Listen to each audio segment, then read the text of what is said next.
ഇനി നമ്മൾ നോക്കാൻ പോകുന്നത് മൈക്രോ ഇൻസ്ട്രക്ഷൻസിൽ horizontal and vertical micro instructions ആണ്. എപ്പോഴും ഒരു കമ്പാരിറ്റീവ് സ്റ്റഡി ആയിട്ട് ചോദിച്ചു കാണുന്ന ക്വസ്റ്റൻ ആണ് horizontal and vertical micro instructions. അതുപോലെ തന്നെ discuss about horizontal micro instructions എന്ന് ഇൻഡിവിജ്വൽ ആയിട്ട് ചോദിച്ചു കാണാറുണ്ട്. ഓക്കെ, സോ അപ്പം ഒരു കൺട്രോൾ സിഗ്നൽ ജനറേഷന് വേണ്ടിയിട്ട് നമ്മൾ യൂസ് ചെയ്യുന്ന വൺ ഓഫ് ദ മെത്തേഡ്സിൽ ഒരെണ്ണമാണ് ഇതെന്ന് പറയുന്നത് മൈക്രോ പ്രോഗ്രാംഡ് കൺട്രോൾ എന്ന് പറയുന്നത്. സോ ഇവിടെ ഒരു മൈക്രോ ഇൻസ്ട്രക്ഷൻ എന്ന് പറയുമ്പോഴേക്കും ഇൻസ്ട്രക്ഷൻ എന്ന് പറഞ്ഞാൽ എന്താണ്? It's a set of programs ആണ്. ആ പ്രോഗ്രാമിനകത്ത് കുറേ മൈക്രോ വേർഡ്സ് ഉണ്ടായിരിക്കും. ആ വേർഡ്സ് എന്ന് പറഞ്ഞാൽ എന്താണ്? സീറോസ് ആൻഡ് വൺസ് വെച്ചിട്ടാണ് നമ്മൾ ആ ഇൻസ്ട്രക്ഷനെ നമ്മൾ റെപ്രസെൻറ്റ് ചെയ്യുന്നത്. അപ്പോൾ ഇവിടുത്തെ ഡേറ്റ അല്ലെങ്കിൽ നമ്മുടെ റെപ്രസെൻറ്റേഷൻ മെത്തേഡ് എന്ന് പറഞ്ഞാൽ എന്താണ്? Full on zeros and ones ആയിരിക്കും. ഓക്കെ, ഇനി നമ്മൾ ആദ്യം പഠിക്കാൻ പോകുന്നതെങ്കിൽ നമ്മൾ ഈ ഓർഗനൈസേഷൻ നമുക്ക് രണ്ട് വേസ് ഉണ്ടെന്ന് പറഞ്ഞു. അതായത് structuring of micro instruction can be done in two ways. നമുക്ക് രണ്ട് രീതിയിൽ നമുക്ക് മൈക്രോ ഇൻസ്ട്രക്ഷൻസിനെ നമുക്ക് ജനറേറ്റ് ചെയ്യാം. We are horizontal organization and vertical organization ആണല്ലോ. അപ്പോൾ ഈ സ്ട്രക്ചറിങ്ങിൽ നമ്മൾ ഫസ്റ്റ് നോക്കാൻ പോകുന്നത് ഹൊറിസോണ്ടൽ മൈക്രോ ഇൻസ്ട്രക്ഷൻ ആണ്. അപ്പോൾ നമ്മളിപ്പം ഇപ്പോൾ ഒരു കമ്പാരിസൺ ആണ് നമ്മൾ മെയിൻലി ഫോക്കസ് ചെയ്യുന്നത്. സോ അതുകൊണ്ട് ഞാൻ ആ സെഷനിലോട്ട് മാത്രം പോവുകയാണ്. അപ്പോൾ ഹൊറിസോണ്ടൽ മൈക്രോ ഇൻസ്ട്രക്ഷൻ എന്ന് കേൾക്കുമ്പോൾ അതിന് നിങ്ങളൊരു കാര്യം ഓർത്തിരിക്കുക.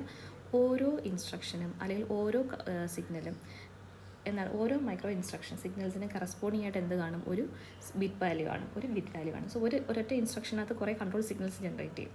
ഓക്കെ, ഒരു ഇൻസ്ട്രക്ഷൻ ഉണ്ട്. ആ ഇൻസ്ട്രക്ഷൻ എക്സിക്യൂട്ട് ചെയ്യണമെങ്കിൽ there must be A set of control signals അല്ലേ? ആ ഓരോ കൺട്രോൾ സിഗ്നലിനും ഓരോ C S means what? Control signal. ഓരോ സിഗ്നലിനും കറസ്പോണ്ടിങ് ആയിട്ട് ഒരു സിംഗിൾ ബിറ്റ് വാല്യൂ ഉണ്ടായിരിക്കും. അങ്ങനെയാണെങ്കിൽ it's called as horizontal micro instruction. Okay, അപ്പോൾ അതാണ് ബേസിക് ആയിട്ട് പറയുന്നത്. അപ്പോൾ ഒരു ഇൻസ്ട്രക്ഷനകത്ത് കുറേ കൺട്രോൾ സിഗ്നൽസ് ചേരുമ്പോഴാണ് ഒരു ഇൻസ്ട്രക്ഷൻ കംപ്ലീറ്റ് ആവുന്നത്. മനസ്സിലാവുന്നുണ്ടോ? സോ ഇവിടെ നോക്കിക്കേ, ഇത് നമ്മുടെ ഒരു ഇൻസ്ട്രക്ഷനാണ് ആഡ് R3, R1. ഓക്കെ, ഇത് നമ്മൾ ഓൾറെഡി പഠിച്ചു കഴിഞ്ഞ ഇൻസ്ട്രക്ഷനാണ്. ഈ ഇൻസ്ട്രക്ഷൻ എക്സിക്യൂട്ട് ചെയ്യണമെന്നുണ്ടെങ്കിൽ ഇവിടെ നമുക്ക് എത്രയാണ്? 7 സൈക്കിളിലായിട്ട് നമ്മൾ ഡിഫറെൻറ്റ് സെറ്റ് ഓഫ് ഇൻസ്ട്രക്ഷൻസ് നമ്മൾ പറയുന്നുണ്ട്. അപ്പോൾ ഇതിനകത്തുള്ള ഓരോ ഇൻസ്ട്രക്ഷനും നോക്കിക്കേ, program counter out it's A control signal അല്ലേ? ആ കൺട്രോൾ സിഗ്നലിന് എന്ത് കാണും? അസോസിയേറ്റ് ചെയ്തിരിക്കുന്ന ഒരു ബിറ്റ് വേണം, ഒരു വാല്യൂ സെറ്റ് ആവും. അതേപോലെ തന്നെ R3 ഔട്ട് എന്ന് പറഞ്ഞാൽ എന്താണ്? രജിസ്റ്ററിൻ്റെ വാല്യൂ ഔട്ട് ചെയ്ത ഒരു ഓപ്പറേഷനാണ്. അതൊരു കൺട്രോൾ സിഗ്നൽ അതിന് അസോസിയേറ്റ് ചെയ്തിട്ടുണ്ടായിരിക്കും. ആ കൺട്രോൾ സിഗ്നലിന് കറസ്പോണ്ടിങ് ആയിട്ട് ഒരു ബിറ്റ് വാല്യൂ സെറ്റ് ആവും, 1 ആയിട്ട് സെറ്റ് ആവും. മനസ്സിലാവുന്നുണ്ടോ? അപ്പോൾ ഇതെല്ലാം അതായത് PC out, memory address register in, Y in, then R3 out, R3 in എന്നൊക്കെ പറയുന്ന R1 ഇൻ എന്നൊക്കെ പറയുന്ന ഓരോ കൺട്രോൾ സിഗ്നൽസിനും അസോസിയേറ്റ് ചെയ്തുകൊണ്ട് there must be A bit value. Okay, so നോക്കിക്കേ, അതാണ് ഇവിടെ ഇങ്ങനെ എഴുതി വെച്ചിരിക്കുന്നത്. നമ്മളിവിടെ ചെയ്തേക്കുന്ന ഓരോ കൺട്രോൾ സിഗ്നൽസും. ഓക്കെ, സോ ഇവിടെ നമ്മൾ പ്രോഗ്രാം കൗണ്ടറുമായിട്ട് അസോസിയേറ്റ് ചെയ്ത് നമുക്ക് പ്രോഗ്രാം കൗണ്ടർ ഇൻ ഉണ്ട്, ഔട്ട് ഉണ്ട്. മെമ്മറി അഡ്രസ് രജിസ്റ്ററിനെ നമ്മൾ റീഡ് ചെയ്യുന്നുണ്ട്, അഡ്രസ് രജിസ്റ്റർ ഇൻ ചെയ്യുന്നുണ്ട്, റീഡ് ചെയ്യുന്നുണ്ട്. മെമ്മറി ഡേറ്റ രജിസ്റ്റർ ഔട്ട് ചെയ്യുന്നുണ്ട്. നമ്മൾ ചെയ്യുന്ന എല്ലാ ഇൻസ്ട്രക്ഷൻസും ഓരോ മൈക്രോ ഓപ്പറേഷൻസിനും അസോസിയേറ്റ് ചെയ്തിരിക്കുന്ന ഒരു കൺട്രോൾ സിഗ്നൽസ് ഉണ്ട്. ആ കൺട്രോൾ സിഗ്നൽസിനെല്ലാം കറസ്പോണ്ടിങ് ആയിട്ട് നമ്മൾ എന്ത് ചെയ്യും? ഓരോ വാല്യൂസ് കൊടുക്കും. ഓക്കെ, ഇപ്പോൾ ഞാനിതൊന്ന് പറഞ്ഞിട്ട് ഡീറ്റെയിൽ ചെയ്ത് തരാമേ. ആദ്യം ഇതെങ്ങനെ ചെയ്തേക്കുന്നത് എന്നുള്ളതൊന്ന് പറഞ്ഞിട്ട് ഞാൻ ഡീറ്റെയിൽ ചെയ്ത് തരാം. അപ്പോൾ ഇവിടെ എത്ര കാര്യങ്ങൾ നമ്മൾ ചെയ്യുന്നുണ്ടോ, എത്ര കൺട്രോൾ ഇൻസ്ട്രക്ഷൻസ് കൊടുക്കുന്നുണ്ടോ അതിനെല്ലാം കറസ്പോണ്ടിങ് ആയിട്ട് ഓരോ ബിറ്റ് വാല്യൂസ് സെറ്റ് ചെയ്യും. സോ ഫസ്റ്റ് ഇൻസ്ട്രക്ഷൻ ഒന്ന് നോക്കിക്കേ, PC ഔട്ട് കൊടുത്തിട്ടുണ്ട്. സോ PC ഔട്ടിൻ്റെ വാല്യൂ നമ്മൾ എന്ത് കൊടുത്തു? 1 ആക്കി കൊടുത്തു. അപ്പോൾ PC ഇൻ അവിടെ നമ്മൾ മെൻഷൻ ചെയ്യുന്നതേ ഇല്ല. സോ PC ഇൻ്റെ വാല്യൂ എന്തുമായിരിക്കും? 0 ആയിരിക്കും. പിന്നെ നമുക്ക് മെമ്മറി അഡ്രസ് രജിസ്റ്റർ ഇൻ അത് നമ്മൾ എഴുതിയിട്ടുണ്ട്. സോ അവിടെ എന്തായിരിക്കും? അതിൻ്റെ വാല്യൂ 1 ആയിട്ട് കൊടുക്കും. പിന്നെ നമ്മൾ റീഡ് ഓപ്പറേഷൻ ചെയ്യുന്നുണ്ടോ? ഫസ്റ്റ് സൈക്കിളിൽ റീഡ് വർക്ക് ചെയ്യുന്നുണ്ട്. സോ റീഡിന് എന്ത് കൊടുക്കുക? 1 കൊടുക്കുക. എന്നിട്ട് മെമ്മറി ഡേറ്റ രജിസ്റ്റർ ഔട്ട് ചെയ്യുന്നുണ്ട്. ഇവിടെ നമ്മൾ മെമ്മറി ഡേറ്റ രജിസ്റ്റർ ഔട്ടൊന്നും ചെയ്യുന്നില്ല. സോ അവിടെ അതിൻ്റെ വാല്യൂ എന്തായാലും കൊടുക്കുക? 0 ആക്കി കൊടുക്കുക. പിന്നെ നമ്മളെന്താ? സെലക്ട് ഓപ്പറേഷൻ വർക്ക് ചെയ്യുന്നുണ്ട്. സെലക്ട് 4 ഉണ്ട്. അപ്പോൾ നമുക്ക് എന്ത് കൊടുക്കാം? 1 കൊടുക്കാം. പിന്നെ അഡീഷൻ നടക്കുന്നുണ്ടോ? ഫസ്റ്റ് കേസിൽ ആഡ് വരുന്നുണ്ട്. സോ ആഡിൻ്റെ വാല്യൂ എന്തായി കൊടുക്കാം? 1 ആക്കി കൊടുക്കാം. പിന്നെ ഇസഡ് എന്നുള്ള രജിസ്റ്ററിലേക്ക് നമ്മൾ വാല്യൂ ഇൻപുട്ട് ചെയ്യുന്നുണ്ടോ? ഉണ്ട്. സോ അതിൻ്റെ വാല്യൂ 1 ആക്കി കൊടുക്കാം. ഇങ്ങനെ ഓരോ കൺട്രോൾ സിഗ്നൽസിനും കറസ്പോണ്ടിങ് ആയിട്ട് ഒരു സിംഗിൾ ബിറ്റ് വാല്യൂ നമ്മൾ ഏതർ അത് സെറ്റ് ആയിട്ടുണ്ടായിരിക്കാം അല്ലെങ്കിൽ അത് 0 ക്ലിയർഡ് ആയിരിക്കാം. ഇങ്ങനെ ഒരു കണ്ടീഷനിലാണ് നമ്മൾ ഇൻസ്ട്രക്ഷൻസ് ജനറേറ്റ് ചെയ്യുന്നതെങ്കിൽ it's called as horizontal micro instruction. കുഴപ്പമില്ലല്ലോ. ഇതെങ്ങനെ എഴുതുന്നതെന്നുള്ളത് പറഞ്ഞുതരാം. നമ്മൾ ഓൾറെഡി പഠിച്ചു കഴിഞ്ഞാണ് ഈ കാര്യങ്ങളൊക്കെ. അപ്പോൾ ഇതിൻ്റെ അഡ്വാൻറ്റേജ് എന്ന് പറഞ്ഞാൽ ഇതിൽ ഓരോ ഇൻസ്ട്രക്ഷൻസിന് സെപ്പറേറ്റ് ആയിട്ട് എന്ത് ചെയ്തിട്ടുണ്ട്? ഓരോ ഇൻസ്ട്രക്ഷന് അസോസിയേറ്റ് ചെയ്തിരിക്കുന്ന ഓരോ കൺട്രോൾ സിഗ്നൽസിന് സെപ്പറേറ്റ് ആയിട്ട് ബിറ്റ് വാല്യൂസ് ഹാൻഡിൽ ചെയ്യാനുള്ളത് കൊണ്ട് ഇതിൻ്റെ എക്സിക്യൂഷൻ കമ്പാരിറ്റീവ്ലി ഫാസ്റ്റ് ആയിരിക്കും. ഇതിൻ്റെ ഡിസഡ്വാൻറ്റേജ് എന്ന് പറഞ്ഞു കഴിഞ്ഞാൽ ഈ മൈക്രോ ഇൻസ്ട്രക്ഷൻ നോക്കിക്ക്, ഈ ഒരു മൈക്രോ ഇൻസ്ട്രക്ഷൻ എന്ന് പറഞ്ഞാൽ ഇത്രയും പോർഷൻസ് ഉണ്ട്. അതിൻ്റെ സൈസ് എന്ന് പറഞ്ഞാൽ എന്താണ്? വളരെ ലാർജ് ആയിരിക്കും. ഇവിടെ പല സാധനങ്ങളും അല്ലെങ്കിൽ പല സിഗ്നൽസും 0 ആയിട്ട് സെറ്റ് ചെയ്തിട്ടുണ്ട്. നമുക്ക് ഈ ഒരു സെക്കൻഡ് ലൈനിൽ നോക്കുവാണെങ്കിൽ 1 2 3 4 ഈ സെക്കൻഡ് ലൈൻ നോക്കുവാണെങ്കിൽ 4 ബിറ്റ് വാല്യൂസ് മാത്രമേ സെറ്റ് ആയിട്ടുള്ളൂ. ബാക്കിയുള്ള എല്ലാ ബിറ്റ് പൊസിഷൻസും എന്താണ്, 0 ആണ്, വേക്കൻ്റ് ആണ്, അൺയൂസ്ഡ് ആണ്. എന്നിട്ട് നമുക്ക് അത്രയും ഒരു പാറ്റേൺ വാല്യൂ നമുക്ക് മെയിൻറ്റെയിൻ ചെയ്യേണ്ടി വന്നിട്ടുണ്ട്.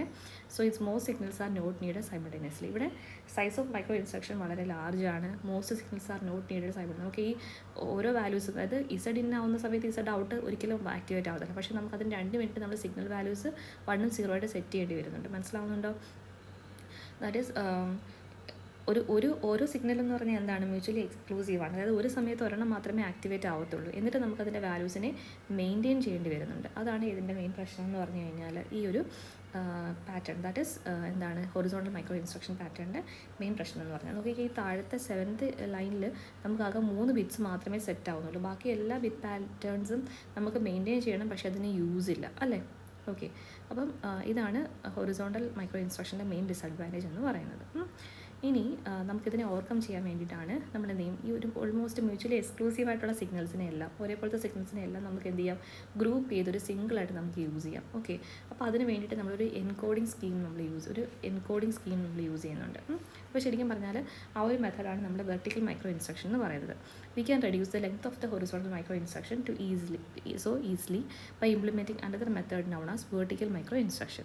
So in this case, most signals are not needed simultaneously and many others are mutually exclusive. So ഇവിടെ നമ്മൾ യൂസ് ചെയ്യുന്നത് എന്താണ്, മ്യൂച്വലി എക്സ്ക്ലൂസീവ് ആയിട്ടുള്ള സിഗ്നൽസിനെ എല്ലാം നമ്മൾ എന്ത് ചെയ്യും, ഗ്രൂപ്പ് ചെയ്യും. സോ കുറേ സീറോസ് വന്നിട്ടുണ്ടെങ്കിൽ അതിനെല്ലാം ഒരു സിംഗിൾ ബിറ്റ് വെച്ചിട്ട് നമ്മൾ റെപ്രസെൻറ്റ് ചെയ്യും. Okay, so in a vertical micro instruction, a code is used for each actions to be performed and a decoder translate this code into individual control signals. അപ്പോൾ ശരിക്കും ഇവിടെ നമുക്ക് ഡയറക്റ്റായിട്ട് നോക്കുവാണെങ്കിൽ, അതായത് ഹൊറിസോണ്ടൽ കേസിൽ നമ്മൾ ഡയറക്റ്റായിട്ട് നോക്കുവാണെങ്കിൽ നമുക്കറിയാം പി സി ഇൻ ആണോ. ഫസ്റ്റ് കേസിൽ പി സി ഇൻ ചെയ്യുന്നില്ല, അപ്പോൾ അതിൻ്റെ വാല്യൂ എന്തായിരിക്കും, 0 ആയിരിക്കും. സോ സെക്കൻഡ് കേസിൽ പി സി ഇൻ ചെയ്യുന്നുണ്ട്, സോ അതിൻ്റെ വാല്യൂ 1 ആണ്. നമുക്ക് ഡയറക്റ്റായിട്ട് അതിനെ റീഡ് ചെയ്ത് നമുക്ക് മനസ്സിലാക്കാൻ പറ്റും. പക്ഷേ നമ്മൾ വെർട്ടിക്കൽ ആവുന്ന സമയത്ത് എന്താണ്, മ്യൂച്വലി എക്സ്ക്ലൂസീവ് ആയിട്ടുള്ള സിഗ്നൽസിനെല്ലാം നമ്മൾ ഗ്രൂപ്പ് ചെയ്ത് എൻകോഡ് ചെയ്തിട്ടാണ് യൂസ് ചെയ്യുന്നത്. അപ്പോൾ അതിന് ഇൻഫർമേഷൻ എന്താണെന്ന് അറിയണമെന്നുണ്ടെങ്കിൽ നമുക്ക് എന്ത് വേണം, എൻകോഡ് ചെയ്തിട്ടുണ്ടെങ്കിൽ അവിടെ there must be A decoder. അപ്പോൾ സെക്കൻഡ് കേസിൽ നമുക്ക് എന്തിൻ്റെ ആവശ്യം വരുന്നുണ്ട്, ഒരു ഡീകോഡറിൻ്റെ ആവശ്യം വരുന്നുണ്ട്. Okay, then so as opposed to horizontal micro instructions, the vertical micro instruction represents a single micro operation. അപ്പോൾ ഇവിടെ എല്ലാം നമ്മളൊരു എൻകോഡഡ് പാറ്റേണിലായിരിക്കും നമ്മൾ എന്ത് ചെയ്തിരിക്കുന്നത്, ഈ മൈക്രോ ഇൻസ്ട്രക്ഷൻസ് എല്ലാം നമ്മൾ മൈക്രോ ഇൻസ്ട്രക്ഷൻസ് എല്ലാം നമ്മൾ എന്ത് ചെയ്തിരിക്കുന്നത്, സേവ് ചെയ്തിരിക്കുന്നത്. ഓക്കെ, സോ ഇതിൻ്റെ ബേസിക് അഡ്വാൻറ്റേജ് എന്ന് പറഞ്ഞാൽ എന്താണ്, കുറച്ച് ബിറ്റ്സ് മാത്രമേ എന്ത് ചെയ്തിട്ടുള്ളൂ, ഈ ഒരു മൈക്രോ ഇൻസ്ട്രക്ഷൻ ജനറേറ്റ് ചെയ്യാൻ വേണ്ടി നമുക്ക് യൂസ് ചെയ്യേണ്ട ആവശ്യമുള്ളൂ. ഡിസഡ്വാൻറ്റേജ് എന്ന് പറഞ്ഞാൽ എന്താണ്, വെർട്ടിക്കൽ അപ്രോച്ച് റിസൾട്ട്സിന് slower operation speed. Operation speed എന്തിനകത്തായിരിക്കും, കുറവായിരിക്കും. കാര്യം കമ്പൈൻ ചെയ്തിട്ടാണ് നമ്മൾ യൂസ് ചെയ്യുന്നത്. സോ നമുക്കൊരു ഡീകോഡറിൻ്റെ ആവശ്യം വേണം. ആ ഡീകോഡ് ചെയ്യാൻ എടുക്കുന്ന സമയം കൂടെ നമുക്ക് നഷ്ടമാണ് കമ്പാരിറ്റീവ്ലി. അപ്പം കുറച്ച് ബിറ്റ്സേ ആവശ്യമുള്ളൂ, പക്ഷേ എക്സിക്യൂഷൻ ചെയ്യുന്ന സമയത്ത് കമ്പാരിറ്റീവ്ലി കുറച്ച് സ്ലോ ആയിരിക്കും ഇതെന്ന് പറയുന്നത് വെർട്ടിക്കൽ അപ്രോച്ച് എന്ന് പറയുന്നത്. അപ്പോൾ ഈ ഒരു ഇത് വളരെ ഇമ്പോർട്ടൻ്റ് ആണ്, comparison between this horizontal and vertical micro instruction. അപ്പോൾ ഹൊറിസോണ്ടൽ എന്ന് പറഞ്ഞു കഴിഞ്ഞാൽ നമ്മൾ കണ്ടു ഇറ്റ്സ് എ ലോങ് ഫോർമാറ്റ്, അതേസമയം വെർട്ടിക്കൽ എന്ന് പറഞ്ഞാൽ എന്താണ്, ചെറിയ ഫോർമാറ്റാണ്.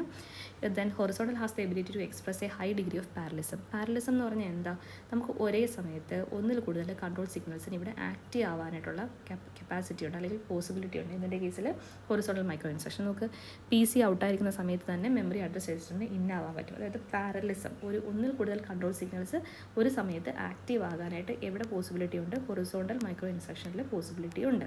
അതേസമയം വെർട്ടിക്കൽ മൈക്രോ ഇൻസ്ട്രക്ഷൻ്റെ കേസിൽ ഒരേ സമയത്ത് ഒന്നിൽ കൂടുതൽ കൺട്രോൾ സിഗ്നൽസ് ആക്റ്റീവ് ആവാനുള്ള പോസിബിലിറ്റി കുറവാണ്, ലിമിറ്റഡ് ആണ്. ഓക്കെ, ഇവിടെ നമുക്ക് ഹൊറിസോണ്ടലിൽ നമ്മൾ ശരിക്കും കുറച്ച് എൻകോഡിങ് മാത്രമേ നമ്മൾ ചെയ്യുന്നുള്ളൂ. അറ്റ്ലീസ്റ്റ് ശരിക്കും പറഞ്ഞു കഴിഞ്ഞാൽ വളരെ കുറച്ച് മാത്രമേ എൻകോഡിങ് വരുന്നുള്ളൂ. അതേസമയം ഇവിടെ നമ്മൾ വെർട്ടിക്കലിൻ്റെ കേസിലാണെങ്കിൽ മോസ്റ്റ് ഓഫ് ദി ഇൻഫർമേഷൻസ്, അതായത് നമ്മളൊരു എക്സ്ക്ലൂസീവ് ആയിട്ടുള്ള സിഗ്നൽസിനെ എല്ലാം നമ്മൾ ഒരുമിച്ച് വെച്ചിട്ടാണ് നമ്മൾ എൻകോഡ് ചെയ്ത് യൂസ് ചെയ്യുന്നത്. ഇനി അവിടുത്തെ ഹൈ ഓപ്പറേഷൻ സ്പീഡ് ആവശ്യമുള്ള സമയങ്ങളിൽ നമുക്ക് ആരെ യൂസ് ചെയ്യാം, ഹൊറിസോണ്ടൽ മൈക്രോ ഇൻസ്ട്രക്ഷൻസിനെ നമുക്ക് യൂസ് ചെയ്യാൻ പറ്റും. ഓക്കെ, അതേസമയം വെർട്ടിക്കൽ മൈക്രോ ഇൻസ്ട്രക്ഷൻ എന്ന് പറഞ്ഞാൽ എന്തായിരിക്കും, സ്ലോവർ ആയിരിക്കും. അവിടെ ഒരു ഡീകോഡറും കൂടെ വർക്ക് ചെയ്യുന്നത് കൊണ്ട് കമ്പാരിറ്റീവ്ലി എന്തായിരിക്കും, വെർട്ടിക്കൽ സ്ലോവർ ആയിരിക്കും. പിന്നെ the minimal encoded scheme in which resources can be controlled with a single instruction is called horizontal instruction. അതായത് മിനിമം എൻകോഡഡ് സ്കീം വെച്ചിട്ട് ഇൻസ്ട്രക്ഷൻസിനെ കൺട്രോൾ ചെയ്യുന്ന മെത്തേഡാണ് ഇതിനകത്ത് ഫോളോ ചെയ്തിരിക്കുന്നത് ഹൊറിസോണ്ടലിൽ. Then highly encoded scheme that uses compact codes to specify only a small number of control functions in each micro instructions are referred to as vertical organization. അപ്പോൾ ഒരു encoded scheme വെച്ചിട്ട് വളരെ minimum അല്ലെങ്കിൽ compact code വെച്ചിട്ടാണ് നമ്മൾ എന്ത് ചെയ്തിരിക്കുന്നത്, vertical instructions നമ്മൾ ജനറേറ്റ് ചെയ്തിരിക്കുന്നത്. ഓക്കെ, അപ്പോൾ ഇത്രയാണ് കമ്പാരിസണിനകത്ത് നമ്മൾ പഠിക്കാനുള്ളത്. ഇത് വളരെ വളരെ ഇമ്പോർട്ടൻ്റ് ആണ്, ഹൊറിസോണ്ടലും വെർട്ടിക്കൽ ഇൻസ്ട്രക്ഷൻസിൻ്റെ കമ്പാരിസൺസ്. പിന്നെ ഈ എക്സാമ്പിൾ എഴുതുന്ന സമയത്ത് നിങ്ങൾക്ക് വെർട്ടിക്കലിൻ്റെ എക്സാമ്പിൾസ് ഒന്നും ഇങ്ങനത്തുള്ള എൻകോഡഡ് ഫോംസ് ഒന്നും എഴുതണമെന്നില്ല. എന്താണ് ആക്ച്വലി ഹാപ്പനിങ് എന്നുള്ളത് എഴുതുക, അതിൻ്റെ അഡ്വാൻറ്റേജ് ഡിസഡ്വാൻറ്റേജ് എഴുതുക. കമ്പാരിസൺ ഉറപ്പായിട്ടും ചോദിക്കും. പിന്നെ ഈ ഒരു സെക്ഷൻ നമ്മൾ ഓൾറെഡി പഠിച്ചു കഴിഞ്ഞതാണ്. ആഡ് R3, R1 ഇതൊരു ഇൻസ്ട്രക്ഷനാണ്. ആ ഇൻസ്ട്രക്ഷനകത്തുള്ള കൺട്രോൾ സിഗ്നൽസ് നമുക്ക് നോക്കാം. അപ്പോൾ ആഡ് R3, R1 എന്ന് പറഞ്ഞാൽ എന്താണ്? R3 ഒരു രജിസ്റ്റർ കണ്ടൻ്റ് ആണ്, അഡ്രസ്സാണ്. R1 ഒരു രജിസ്റ്ററിലെ വാല്യൂ. ഡയറക്റ്റായിട്ട് നമുക്കവിടെ ഓപ്പറാൻഡിനെ കിട്ടും. സോ നമുക്ക് ആഡ് R3, R1 എന്ന് പറഞ്ഞാൽ R3 എന്നുള്ള രജിസ്റ്ററിൻ്റെ അഡ്രസ്സിലുള്ള കണ്ടൻറ്റിനെ എടുത്തിട്ട് R1 എന്നുള്ള രജിസ്റ്ററിലെ കണ്ടൻറ്റുമായിട്ട് ആഡ് ചെയ്യുക, എന്നിട്ട് അവിടെ സ്റ്റോർ ചെയ്യുക, R1 സ്റ്റോർ ചെയ്യുക. അപ്പോൾ ഈ ഒരു സീക്വൻസുകളെല്ലാം നമ്മൾ ഓൾറെഡി പഠിച്ചു കഴിഞ്ഞിട്ടുള്ളതാണ്. You can refer to that video also. അങ്ങനെയാണെന്നുണ്ടെങ്കിൽ ഇതിലെല്ലാം നമ്മൾ എന്ത് ചെയ്യും, സിംപ്ലി ജസ്റ്റ് അങ്ങ് നേരത്തെ പിടിച്ചെഴുതും. ഇൻസ്ട്രക്ഷൻസ് എല്ലാം നമ്മൾ ലിസ്റ്റ് ഔട്ട് ചെയ്തിടും. ഓരോ കൺട്രോൾ സിഗ്നൽസും നമ്മൾ എന്ത് ചെയ്യും, ഓരോ കൺട്രോൾ സിഗ്നൽസും അതിൻ്റെ പ്രസൻസ് അനുസരിച്ചിട്ട് ഓരോ സീക്വൻസ് ഓഫ് ഓപ്പറേഷൻസിൽ 7 സൈക്കിൾസ് ആണുള്ളത്.